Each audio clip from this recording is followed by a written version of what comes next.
Hey, Barrett Edelstein here, your celeb expert and your Celeb Savant. Celeb Savant is a weekly entertainment show. We have long-form career retrospective type interviews with celebrities, singers, actors, and industry experts. On this episode of Celeb Savant, we head to Ghana in West Africa and meet Gyakie. Gyakie is an Afro Soul, Afro-fusion singer. She grew up in Kumasi, Ghana during a musical era where soul music reigned. The 20-year-old's music career began in early 2019 while being a student of Kwame Nkrumah University of Science and Technology, where she studies a BSc in International Business. She's currently in her third year and is very passionate about her studies to create an inspiring story for creatives. In February 2019, she released her first single, Love is Pretty, and after a few months, she released her single known as Never Like This, her most successful piece of work to date. Gyakie's debut project, the Seed EP, has accumulated 11 million streams on 6 platforms in 5 months. Forever is number 1 on Top 200 Shazam Nigeria, and the number 1 on the Top Triller chart in Nigeria. Gyakie is the first female artist to top the Triller chart. Gyakie has performed at Tidal Rave Festival, Live Wired, Glitz Fashion Awards, YFM Area Codes, Script and Sounds, Rapaholic, and many more. Up next on Celeb Savant, we've got Gyakie. Where do we find you in the world? How are you doing and what's happening in your life? I'm doing amazing, and I would like to greet your listeners as well. I'm in Ghana at the moment, which is originally where I'm from. I've been moving around the world throughout the year, but at the moment, I'm currently in Ghana, and having a good time. Let's rewind. So you've been in the entertainment world or creating music for a few years. So at what age did you realize, cool, I want to be creating music or be in the entertainment world? And how did that journey progress to where we are today? This is such a nice question. Thank you so much. So music started for me 5 years ago, 2019. Mm-hmm. When I was a student on campus. I studied international business at the Kwame Nkrumah University of Science and Technology. That was where I bumped into my now producer that I work with almost all the time, called Sosa. I met him through a friend, and that's where the whole journey of my music started. We recorded a song on campus, and that song dropped, and everybody was taken by surprise about my voice, and everybody started loving my music. From there, it has been quite a journey also because when I started music, I did not start with my dad's name because my dad is a high life legend from Ghana. Oh, okay. So everybody, would expect that, if my dad is a big musician like this, why didn't I start with his name? But I wanted to go through the gradual step anybody would go through as an artist. That's what I wanted to experience. And so I decided to start with my dad's name. And it has been a good journey with ups and downs and all of that. But it's something that I've been able to experience a lot of things from. Do you perceive that if you started creating music with your dad's name or your dad's surname and so forth, and people realized you were his daughter, do you think there would have been less ups and downs and it would have been more smooth sailing? Or do you feel that the ups and downs would have been different? I feel like maybe I wouldn't be able to tell. Okay. Because life can be unpredictable sometimes. Absolutely. But at the same time, if I'm supposed to predict, maybe if I started with his name, people would have known me earlier as compared to how it started with growth, maybe like 20, 50, 100 and on. We would have started from 100, 200, 300 and that. And at the same time too, maybe I would have been able to enter some rooms that I'm entering now, that I've entered them earlier. Okay. Yeah, so there's the positive side. And then there's also that part where some people will be like, oh, she's been spoon-fed and so everything is so easy for her. And so we cannot relate to the struggles of starting music and having like going through struggles as an artist. But when people can actually relate to how things have worked for you, I feel like sometimes it also works. Yeah. You mentioned also a little earlier that people were surprised by your singing voice. Surprised because Yeah. they hadn't heard it before, or why was that?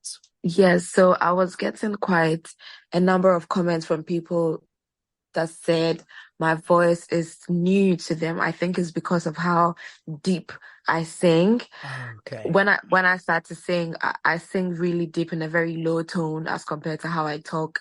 And so people felt like that was a refreshing sound, as in something that they haven't heard in a long time. So that is the comments that I was getting. Oh, her voice is Okay. really deep, or her voice is really soft, is really down, and that, yeah. For those people who don't know, you mentioned your father's a legend in the industry. Was he a solo musician, part of a band? Yeah, he was a solo musician, Okay. but he started off with a group and then Okay. he went solo. So the genre he was doing was high life music. Okay. It's a genre from Ghana. So that was what he was on, a very big, popular Ghanaian legend. Okay. Lovely. Now let's dive into your creative mind and creative world. So from 0 to 3 to 4 minutes, creating a song, is it easy every time? What motivates it? What invigorates it? Let's dive into your creative journey in creating a song. Right. I'm one person that like to record in the dark. I'm always, when you come from my studio sessions, there's no lights. It's Oh, always wow. dark and I have candles and then some snacks and some drinks. Main reason is I feel whenever I'm creating in the dark, I don't get to see anything. And I don't like it when I have a lot of people in the studio. It's usually just me and the producer, Okay. or just me and then one person, maybe my manager or a friend. But 8 out of 10 times it's just me and the producer, and the place is dark. And when I pick inspiration from the beat, there's some artists that will write the song before the producer makes the beat. I rarely do that. I always, or mostly, I listen to the beat. I listen to it over and over, and then in the dark room, I try and imagine what I want the story to be about. So Okay. I now become like a director Hmm. in the song. So I picture a story and then I write what I want it to be about. And I always get to feel like I'm the only person in the world at that point that I'm writing the song. So it always comes from a deep place. Yes. So what's next on your journey? You've got a number of songs coming out. I saw a new release on the. I'm very much a person that follows the charts and on the UK charts. And I saw last week, Friday, you were on the new release list for one of your new songs. What are the next steps for you, short term and long term? What are your goals? I am looking forward to expanding my listeners. Mm. I mean, all thanks to my song Forever, which is now my biggest song. I've been able to tap into the international markets in countries outside Ghana. And I've been playing shows around. I would love to expand that. I would love to reach more people, more ears, expand my fan base, and then start going on tour. I'm also looking forward to performing in big arenas in a few years to come, and my song touching the rest of the world. And that's one of my big goals right now. I'm also working on my album, my Yes. debut album, which is going to come real soon.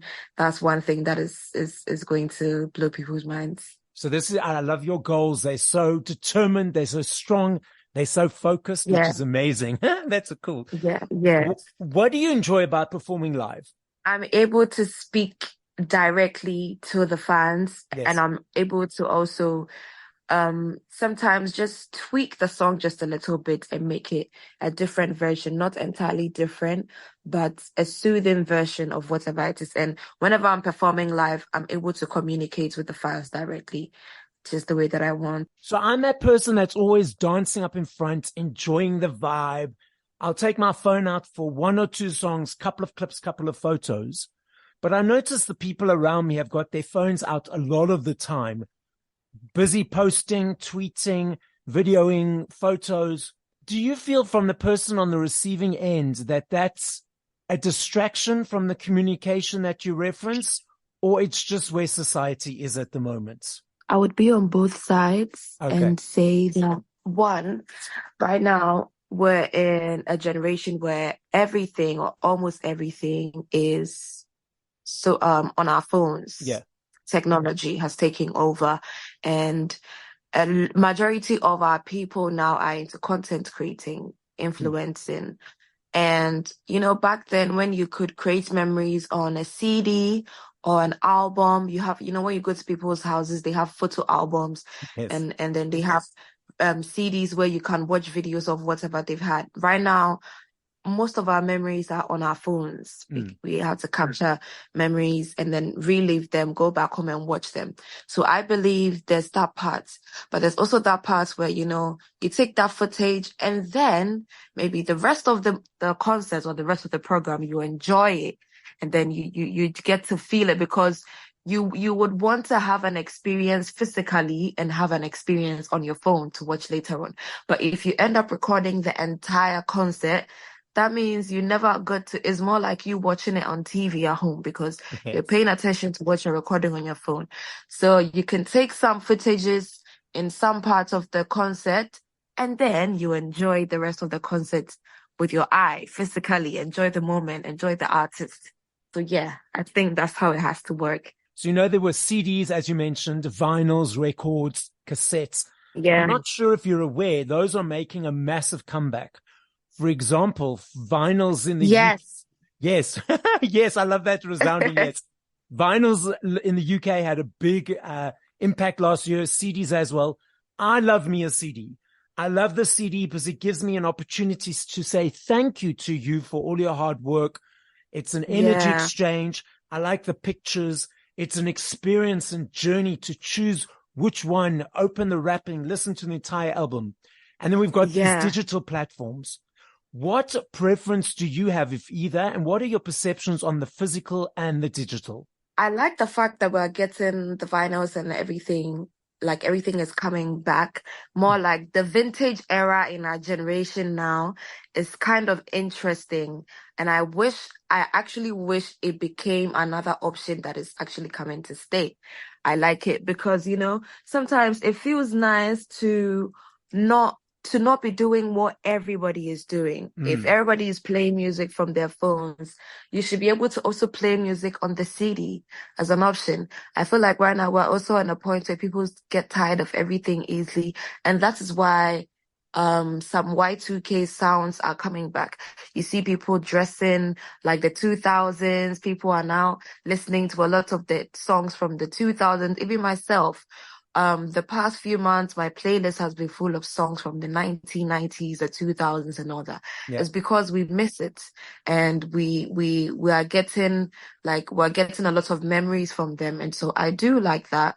And I do think if we're able to push that agenda, it will be nice because if I am somebody that I have an audience from people who are not just from my generation, but if I have people who are from the older generation listening to me, who are not able to use their phones to listen to my music, it would be nice to be able to provide vinyls and cassettes for people like them to listen at home. And then, you know, it would be nice to also make them feel a part of whatever means people can listen to my Yeah. music. It's actually the younger generations that are actually picking up the vinyls and cassettes and CDs. Yes, They're the that's ones who are like, another. yes, we want them back.